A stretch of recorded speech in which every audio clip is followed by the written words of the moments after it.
Doug Baldwin, one of those guys, they always put him at the top of the depth chart, and he's just not that guy.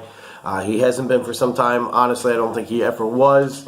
You got Marvin Jones, who is obviously going to get a boost now with Golden Take on. I like Marvin Jones to put up 15 a game. He's not having a great year so far. You know, a couple clunkers. You got 9s, 8s, 6s littered in there. You know, big busts for a guy that you're starting every week in one of your 2 wide receiver slots. But moving forward, I think is going to be a viable starter for sure. So you're pretty good there. But Baldwin, big question mark. I like your running back core. You got Todd Gurley, obviously a guy I should have taken, but, you know, live and learn. Gurley is single-handedly keeping your team relevant, though. Make no mistake about that. Gurley's having one of the best rushing football seasons ever. Great receiving back. Clear-cut number 1 target for touchdowns. And they even rush him during garbage time. There is nobody else on that team. You're looking at one of the best offensive teams in football, and he is the focal point of it. So obviously, not much to say there other than, you know, good for you. You got Mark Ingram. You know, I look at him more as a flex. You're expecting Kamara to get most of the work on that team, but I mean, Ingram's a battering ram. He is a strong, hard downhill runner, pure runner. He's going to get his points one way or the other. And there are those games where, you know, they use him for touchdowns on the 1-yard line. Kamara will go 70 yards up the field. Thomas will throw a couple receptions in there, and then boom, before you know it, Ingram has more points than both of them. So that's going to happen, but you can't bank on it. He should be more of a flex. Looking at your team, though, it's kind of what you got to start. O.J. Howard at tight end. I think next year he's gonna freak out. He's gonna have a huge season if he can stay healthy. This year, with Fitzmagic coming back, you're looking at, you know, you're looking at a not bad team you have here after the trade deadline. You know, I think Fitzpatrick starting gives you a bump at tight end. I think that Golden Tate leaving gives you a huge bump at wide receiver. But that being said, you know, Cortland Sutton, you're happy to pick him up. There's a reason why he was still there. Case Keenum's still the guy throwing to him. Emmanuel Sanders is still the focal point of that offense. And we're talking about an offense that isn't very good. Philip Lindsay is the guy to have in Denver, I think. Wide receiver-wise, you're definitely looking at Emmanuel Sanders. Cortland Sutton's going to get some more points, but if you think this guy's going to go out and drop 18 to 20 points a week as a viable fantasy starter, I think that you're mistaken. Robbie Anderson, I'm really upset with this season, man, because he looked like something special last year on a bad team with a bad quarterback. And still went out there, made a hell of a lot of plays, flashed some speed, looked faster than Tyreek Hill. You know, not necessarily injury prone. He got in a lot of trouble in the offseason, and I think the main concern with him was that maybe he wouldn't play or he would get in trouble. And that's not the case. He's played every game, and the guy's just not getting it done. Maybe Darnold gets better. You know, you only got to hope that for the Jets, because if Sam can't figure it out, then that team is pretty fucked, in my opinion. The team's fucked every year. I mean, they suck. They suck out loud. But I was really kind of hoping to see Robbie Anderson light it up, because I like the kid. Last year, not getting it done this year. Jordan Reed, you know, here's a guy that is not physically able to put up the numbers that are expected of him, and often does live up to his reputation of getting hurt. He misses a lot of time, misses a lot of games, concussions, ribs. The guy is just not worth rostering in fantasy football. It sucks because someone has to have him. You know, he's not somebody that you should be able to pick up off waivers, off a flyer. However, you know, who's confident starting this guy? How many places is he going to make it through before he gets crushed? So, you know, your team... Oh, A.J. Green. I missed that you have A.J. Green. Okay, so you got A.J. Green and Marvin Jones. You could flex Doug Baldwin, bench Sutton. You don't have a bad team. Honestly, you could compete with some of these 5-3 teams. If your guys go off, If you're not in a bye week, hell, and you get to start Phil Rivers, Marvin Jones, O.J. Howard, Todd Gurley, and A.J. Green, that those guys give you a chance to win a game. So at 4-4, you are still, unfortunately for all of us, relevant, being that you have the best team, always will have the best team, and always are the best team. I guess it's foregone that we're all fucked and you're going to win, but it's going to take you winning. That's something that needs to be noted.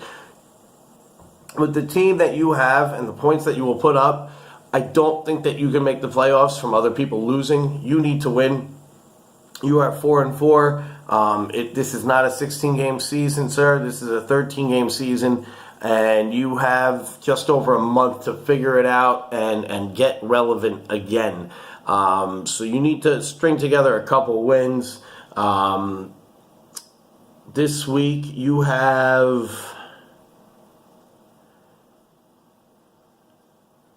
You got Mike D. You're projected to lose. Looking at the matchup there, he's got Drew Brees going against your Phil Rivers against the Rams. Honestly, the Rams have an okay defense, but I think Brees is going to pick them apart. It's going to be a high-scoring affair. Look for Brees to have a big outing that day. And you have Rivers against Seattle, who has strung together a couple solid defensive efforts. So I think he has you there.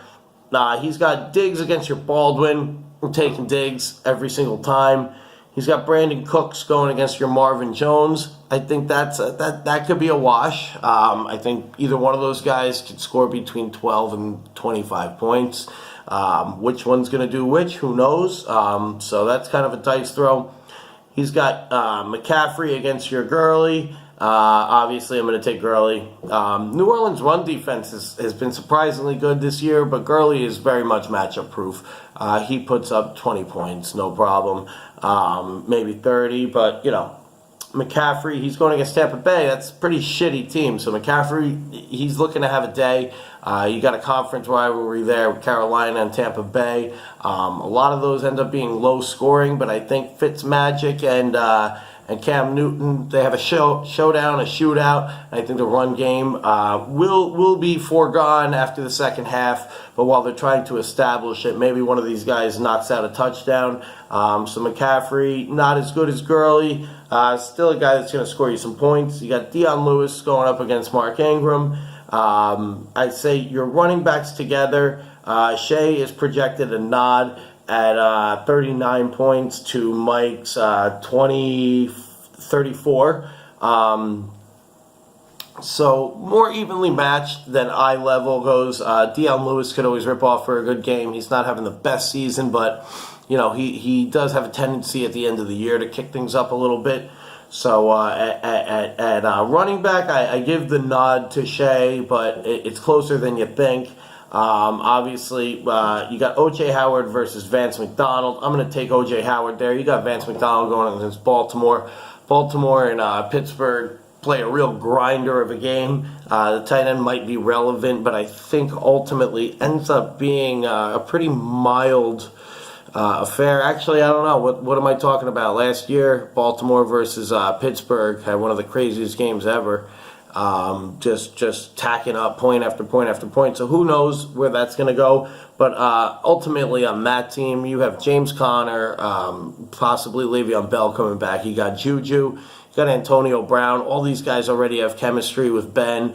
I don't think they're in a situation to try something new or try to reinvent the wheel. So Vance McDonald, I don't think comes out to play over O.J. Howard. Got Sammy Watkins projected a comedical 18 points. Can I just check Sammy Watkins right now? See why he's projected this.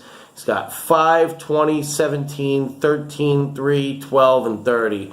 I don't know. Watkins, flashed a lot of brilliance over earlier in his career in Buffalo. I don't think he's an elite guy. I don't think these projections are correct. I do think he outscores Sutton, though. So I do give Mike the nod there on, obviously, on kickers. You got Shea with Zerline and Mike with Justin Tucker. You're looking at two of the top guys in the game there. I can't believe kickers could end up playing a factor. But You got Zerline who, who knows? Maybe this doesn't turn into a lot of touchdowns for the Rams. Maybe the New Orleans run defense kind of throws a wrench into their system, and Zerline starts kicking 45, 50-yarders just to stay in the game, and before you know it, he might, break out for one of those 17, 20-point Greg Zerline games. So that could happen. Justin Tucker going against Denver. Pretty tough defense with a pretty mild offense. I'd say that's a wash on kickers. Defense, you got Shea with New York against Miami. What the fuck? Starting a defense against Miami should just basically be cheating at this point because they're so fucking bad. Finally, they're starting Devontae Parker, and that's when hell is actually freezing over. And then you got Houston with Denver. I give the nod for Houston to Mike D. The rest of Mike D's team, you got Prescott, Davis, John Brown, and Njoku. Yeah, Mike, your team's pretty terrible. You're one of the teams that are 4-4 that are not relevant, I don't think. I say if you lose this game to Shea after starting the year 3-0, and you slip to 4-5, this is the end of your season. Your team's not that good. You need to beat the lower teams to squeak into that number 6 spot. And Shea's team is a lower team, but as low as it is, I think it's better than yours. I think playing the matchups this week, you have a chance to win. You've given yourself a chance to win. And I think you should thank your lucky stars that A.J. Green is off this week. Because ultimately with A.J. on the field and Shea's team, it beats you, I believe. So take advantage, Mike. If you lose this one, you're pretty fucked for the rest of the year. If you ask me, which no one's asking me, and that's why I'm the one making the video. All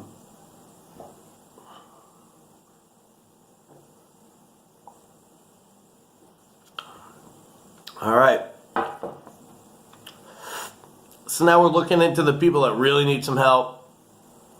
Franklin, Josh Turner, Trey, Malcolm. Malcolm, it's official.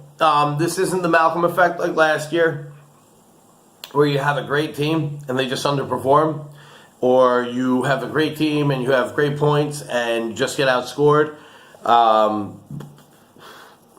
Your team just kind of stinks this year, man. I hate to say it because I begged you to be in the league because I love you. I love you, Malcolm. You're one of the best people I know. A nicer guy, hard to meet. Trey, same thing. Apparently this year, nice guys finish last because me and Jesse are in first place, and we are probably the 2 biggest pieces of shit in the league. If I had to just base personal stories that we've told one another, not the best people. Trey and Malcolm, you seem like great people, and you're tied for last. So that's how that goes. Both of you 2-6. Trey, his team name has started from the bottom. Now we're here, still at the bottom. So a little forward progress wouldn't hurt you, Trey. But then again, you also probably have the best life outside of work and fantasy football of all of us. So good for you. Congratulations on a nice life once again, where you seem happy all the time. You don't have to work in a restaurant 7 days a week. You're always wearing a smile. So God bless. But man, team sucks. You put up a good game against me, 146 points, which I predict will be the best game that you have from this point going forward. Luckily, my guys, did what they had to do, got the job done. Yeah, Malcolm, I mean, this just isn't your year. Your points for are 916. You are the only team in the league that hasn't broken 1,000 points yet. So you no longer can blame anybody else. You got, after that big trade, you got Edelman and Gordon, who I think are going to put up some solid numbers together, but it sucks to say. I don't know what's going on with Gordon. I'm a huge Gordon supporter. I have him in another league. This is actually the first and only league that I have not owned Josh Gordon. So I'm a little bit alarmed. I'm alarmed that he was late for a practice and that there's already drama. I don't want that. He moved to Massachusetts. He has the locker next to Brady. They seem to have a bit of a bromance going on. I'm really looking for Josh to go back to 2013 and hang a couple 200-yarders on some people, man. I think once he has one big-ass game, I think, I'm not talking 100 yards on 3 receptions. I'm talking one of these 8-reception, 180 yards, 2-touchdown games. That's what I'm looking for. I want to see Josh do that. If he does that, and if he starts this week, right now, and Matt Ryan steps up, Julian Edelman steps up, Tevin Coleman, who should be murdering in Atlanta right now, steps up.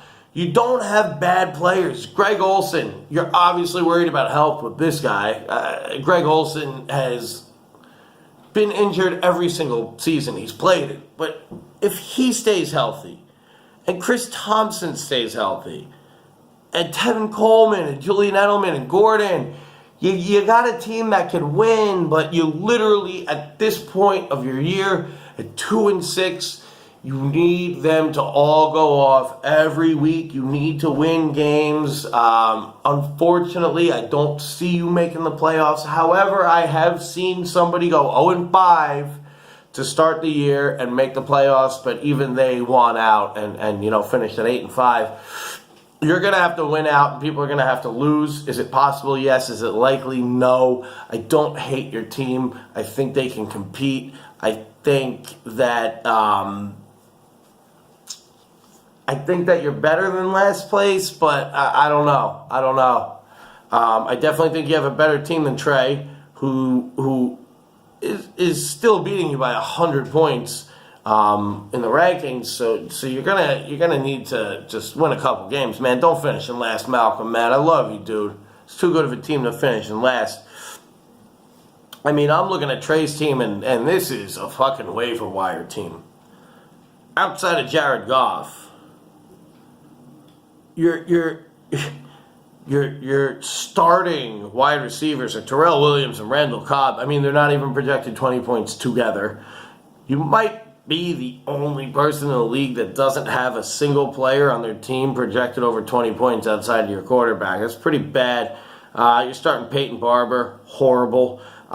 You do have... Listen, I'm being unfair. You have Odell Beckham and T.Y. Hilton. They're on a bye. That sucks for you, because that's basically all your offense. You're looking at Philip Lindsay, who's great, but again, he's great for what you expected coming into the season. You didn't expect a guy to hang 15s every single fucking week, but he's far from elite. Frank Gore, it sucks, man. It's 2018. You're starting Frank Gore. Pretty rough situation to be in. You don't have a good team. You got some good players that if they were together in real life, if you had Jared Goff, T.Y. Hilton, Odell Beckham, I mean, that would be a license to print touchdowns, but this is fantasy football, and Jared Goff's not throwing the ball to T.Y. Hilton or Odell Beckham.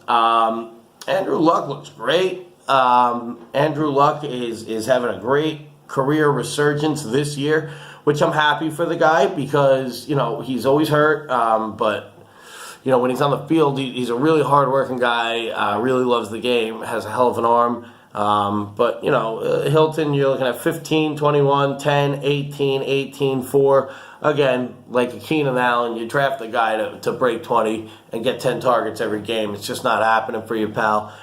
Your team is, in my opinion, effectively out of the playoffs. I would see Malcolm trumping you before I saw you in the playoffs. I just got to be honest, man. And I love you, but... just wasn't your year. You made some risks. You took a lot of rookies in the draft. Did not work out for you. Dalvin Cook, sorry to see that happen to you because I'm a Dalvin Cook fan. From what I saw last year and what I saw in college, I really like the guy, but it seems like NFL, he's kind of going to go the way of like a Chris Ivory. He'll start on a bunch of teams, and he's just not, God, I hate to say it, and I hope I'm wrong, but man, he's just not as good as we thought he was. Maybe, maybe just the surgery and missing games and missing time, maybe that did it to him. But so now we'll go to the last team that we haven't really fucked with too much, Josh Turner. You got Cam Newton, end of the year Cam Newton, kicks it into another gear. Great start at quarterback. You got Tyler Lockett at wide receiver, one of my favorite guys. You're catching yards on kickoff returns from this guy. Saquon Barkley, amazing. You got some big names on this team. Godwin on Tampa Bay with Fitzpatrick coming back. He could be relevant again because he went 12, 17, 16, 5, 17, 10, 7. All his big games were with Fitz. So Godwin could be relevant again. We'll see. I hope not, because obviously I'm rooting against the people under me at this point. Jordan Howard, perennial bum. Tariq Cohen is the guy to own on that team. I'm not confident starting Jordan Howard ever. Never have been, if I'm being honest. He was praised for his pass catching abilities. The guy does not have elusive speed. He's not a big guy. He's not a big body. Tariq Cohen is hands down the guy to own in Chicago. Jordan will see his catches, he'll see his snaps, but he's looking at a guy. You're looking at a guy that might hang 10 on you every week, and you're surprised when he hits 20. And from a starting running back for a fantasy football team trying to make the playoffs, you cannot be surprised with 20. You should expect it. So you're getting that from Saquon, clearly. Hope he could stay healthy because he's really got a bright future in the league. You got Rob Gronkowski, comedically still projected like 18 points every game, which, he went a month without breaking 10 points. He went 22, 3, 9, 8, 13, 13, 7, missed a game, Here's a guy that gets hurt a lot. Bound to happen. Again, you can't bank on an injury, but the fact of the matter is, when you take Rob Gronkowski, that means you wasted a second-round pick on a tight end that might not finish the season. Allen Robinson, huge bust. Alshon Jeffrey, love that guy. Jeffrey's worth starting. Listen, I thought he was overrated in Chicago. I thought he was overrated in Philly. But Carson Wentz is a really, really underrated quarterback in a league with guys like Patrick Mahomes, Drew Brees, Aaron Rodgers, Tom Brady, Matt Ryan, Phil Rivers, guys that you're looking at to really air it out and just get the bulk of their yards on 4 or 5 plays in a game. You're really not looking at that with Carson Wentz. Carson Wentz spreads it deep, mid-range, short range. He gets everybody involved. His number one target is a tight end. So Jeffrey's a good guy to have. I'm starting him from this point forward if I have him. So Crabtree, always a touchdown target, but if he doesn't get a touchdown, the game is a complete fucking wash for the guy. He's a shit starter. He's a troublemaker. Last year he looked great in Oakland. Oakland just completely shit the bed, sabotaged themselves. If you're going to get rid of, if you even think getting rid of Amari Cooper is an option, you need Michael Crabtree on that team. So they're hurting over there, but he's also not playing for a terribly great offensive team. Often they're trying to kill the clock just to try to grind out a win. The guy's going to score touchdowns. Do I flex him? Yeah, sure. He does deserve to be in your flex spot. I'm definitely starting Jeffrey over Godwin. Godwin's riding your bench if all your guys are off a bye, if you ask me. But your big questions here are definitely Gronkowski, Crabtree, Howard, Godwin. These are guys that you need them to show the talent that they have, but they haven't shown yet, except with Jordan Howard, who I just don't think has the talent. Overall, do I think that you're a playoff team at 3-5? I honestly do not. I think Shea has a way better team than you. He's sitting at 7th. I think Alec has a much better team than you, sitting at 6th. And I think with 2 wins ahead of you, Jamil has a better chance of making it. I mean, that means you got to win 3 more games than him. And there's only 5 left in the season. I don't think your team is that much better than Jamil's that you could force him out of playoff contention without him losing out, basically. Everybody else I feel like is kind of out of reach for you. I think somebody that might wind up dropping is Griffin, but I don't know. That's why we play the game. So there's only 5 weeks left in the season. It's interesting so far. I'm not surprised I'm in first, but looking at my team, I'm not, I'm not setting my lineup on Tuesday morning and not looking again until Sunday. I have a lot of questions as most of you should. Jesse, Griffin, Morrow, Jamil, everybody, nobody's safe. You all really want that first round bye. I know I do. And man, I would be sitting pretty if Tyreek Hill didn't drop a fucking wide open touchdown. We can't look at single moments like that in fantasy football. It's a cruel mistress. It fucks with you. It takes confident men and turns them into cucks. Nobody's safe. But best of luck to you guys. In my opinion, looking at it the way it is right now, I think the top 6 teams would be myself, Jesse, Griffin, Morrow, Alec, and it's really a toss up between Shay and Jamil. I think Jamil can afford to lose to me this week. I think Shay cannot afford to lose to Mike this week. If Shay loses to Mike, Mike moves into the 7th spot with a loss by Alec. He would still be in 7th. I honestly don't think Shay or Mike will make the playoffs, but I do think that they have a chance to. I think Jamil's team is a little bit vulnerable.